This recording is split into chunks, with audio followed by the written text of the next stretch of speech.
Hi, this is Rhonda Rawlings, News and Community Affairs Director for Summit Media, and I'm here today with Senator Vincent Sheheen. How are you? Ron, it's great to be with you. Thank you for having me back. It's always great to have you. Now, tell our audience a little bit about Senator Vincent Sheheen. Well, I grew up in Camden, South Carolina, where I still live today. I've got three wonderful sons, two of whom graduated from Camden High last year, and they're up at Clemson right now. I'm the son of a public school teacher, and my father ran a small business, and really everything I talk about is how we can support public education and how we can support economic growth through small businesses. It's because of where I come from. And, you know, I'll be the first governor who is a graduate of public schools in more than a decade. Wow. And I think it's time to have that perspective again, the perspective of somebody who's in a community and deals with people every day, real people, and knows what it's like in our public schools, and who cares about the state more than their own political career. And that's what our campaign's about. Wow. Now, I know the senator talks often about his love for South Carolina. You did a little commercial with you driving through different areas in a truck and talking about the roads and that type of thing. Yeah. Talk to us about your love for South Carolina and why you decided to run for governor. Well, I have lived here my entire life. I want my children to be able to live here. You know, I come from a small community, but I attended Clemson University, so I spent a lot of time in the upstate. My wife is a Walhalla High School graduate. Okay. So we really have connections and roots all across South Carolina.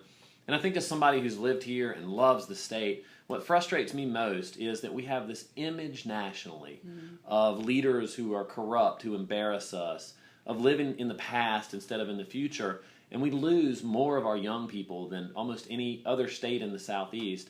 So as somebody who cares about South Carolina, whose family's lived here, and who has connections all across the state, I want my kids to be able to stay here, to be proud of South Carolina. We've been divided for so long.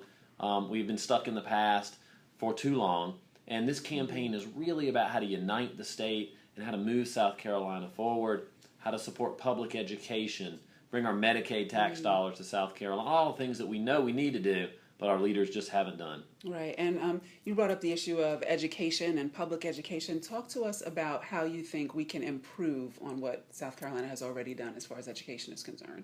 Well, first we need a governor who actually supports public education. Governor Haley, for 3 years, never supported public education, was really hostile to it, and then in an election year, all of a sudden, pretends like she supported it. But the truth is, we need a governor who supports it. You know, Governor Haley vetoed teacher pay raises. I want to make increasing teacher pay a focus of South Carolina. We're behind Georgia, North Carolina, almost every state in America. And then I want to make sure that we get kids into school early. South Carolina doesn't have a full-day, 4-year-old kindergarten program. You and I have talked about this before. Georgia's had one for about 20 years. Governor Haley has opposed it. I want to make sure that we get our kids into school early, because if you get a child early, you can have a lifetime of an impact. It's those basic things that make a difference. And as governor, that's what we're going to do. Okay. Now, a big issue has been the Medicaid money that Governor Haley and so many governors across the South have turned down.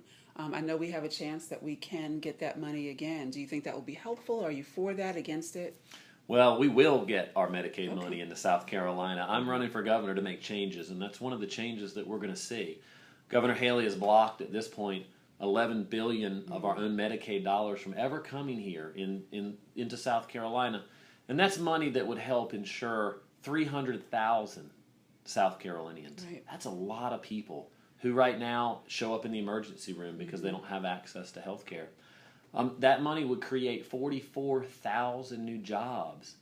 You know, that's more jobs than Governor Haley can even pretend that she was involved in creating in South Carolina. That money's our money. This is our Medicaid tax dollars that we pay. It would help our mothers, our fathers, our grandparents, our brothers, our sisters, our children. It's really immoral for Governor Haley to block it. And the truth is, other governors, Republican and Democrats, have accepted their Medicaid money across this country. I think it really shows that we need a governor who will put the good of the people above their own political careers. I'm excited that we can make a big change like that, and I think it'll happen when I'm elected. Okay. Now, one of the big things I know that you've talked about, I alluded to the commercial with the roads before, which was really kind of a funny commercial, I have to say. I'm impartial and everything, but he's driving down a South Carolina road, and he's talking about how much he loves the state, and then he says, and our roads, and then the video just cuts off, and there's all types of static. Talk to us about what we need to do, because Governor Haley does say she has a plan, but she won't unveil it until January. So, what are your thoughts? So what we need is leadership, right?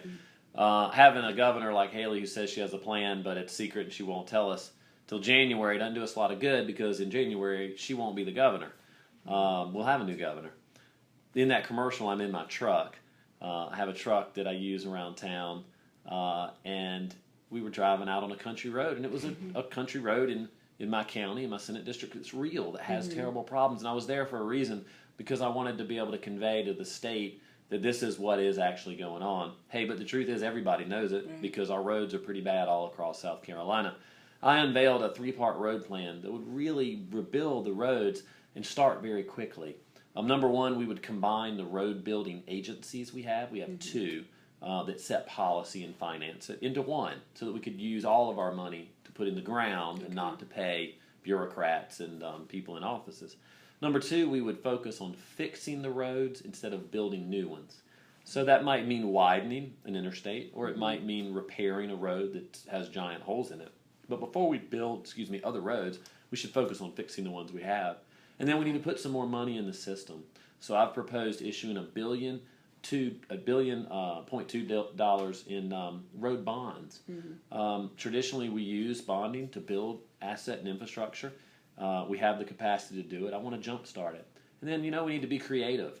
We need to raise money in other ways, maybe tolling an interstate, for example. I'd like to see Highway I-95, 6-lane. It's a terrible road. If we 6-lane it, we probably should toll it like other states do to collect some revenue. And then I've set forth a number of other ways that we could enhance that system and get some more dollars into the ground to rebuild South Carolina. Okay. Now, if you want to talk directly to our listeners and tell them why you feel they should elect you on November 4th as governor of South Carolina. Thank you. Well, we're on a real mission to bring honesty and integrity back to the governor's office. It's not okay to have a governor who's violated the ethics laws on multiple occasions, who blocks our own Medicaid money from coming to the state when it would help people. It's not okay to have a governor who's destroyed the Department of Social Services, and the result has been kids who are really harmed. We can do a lot better, and we will. Our vision is one that says it doesn't matter what color you are, how rich or poor you are, where you're from. If you're willing to work together, then you're a part of a team that can bring that Medicaid money to South Carolina, support public education and reward students and teachers, rebuild our broken roads, and make us proud again. I'm tired of being embarrassed on late night TV by a governor who does wrong. I want to have a governor that we can be proud of again, and together we're going to do that. Sounds great. This is Rhonda Rawlings. We wanted to give you an opportunity to meet with the candidates. We had Bakari Sellers on first, and Senator Vincent Sheheen is our second guest. So we definitely want to go and encourage you to go out and vote on November 4th. And we're giving you the tools to know what to do when you get to the polls. We're introducing you to the candidates. If you log on to 1073jams.com and click on the Get Out the Vote link, you'll find information about absentee balloting, where your polling place is, and so much more. So log on to 1073jams.com. This has been Rhonda Rawlings and Vincent Sheheen. Thank you.